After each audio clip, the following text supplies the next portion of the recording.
Hai, hari ini I nak tunjuk satu rumah. Dia punya saiz 20 x 75.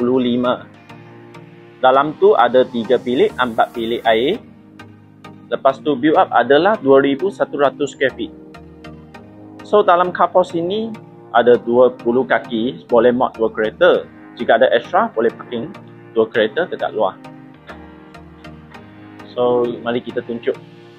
Ini living hall, dining area. So standard lah. Bawah staircase mesti ada satu storeroom.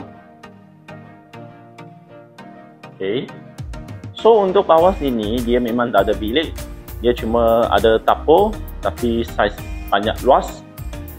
Lepas tu belakang sini ada satu tandas, bilik tandas. So dekat belakang sini ada 10 kaki punya tanah. So boleh buat direct lah jika nak buat garden semua. Okay, so ini first floor. Dia punya living hall.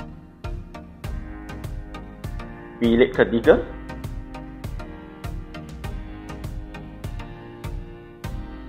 Ini dia punya tandas.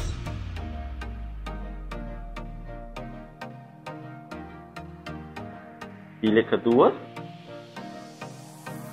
Ada tandas juga.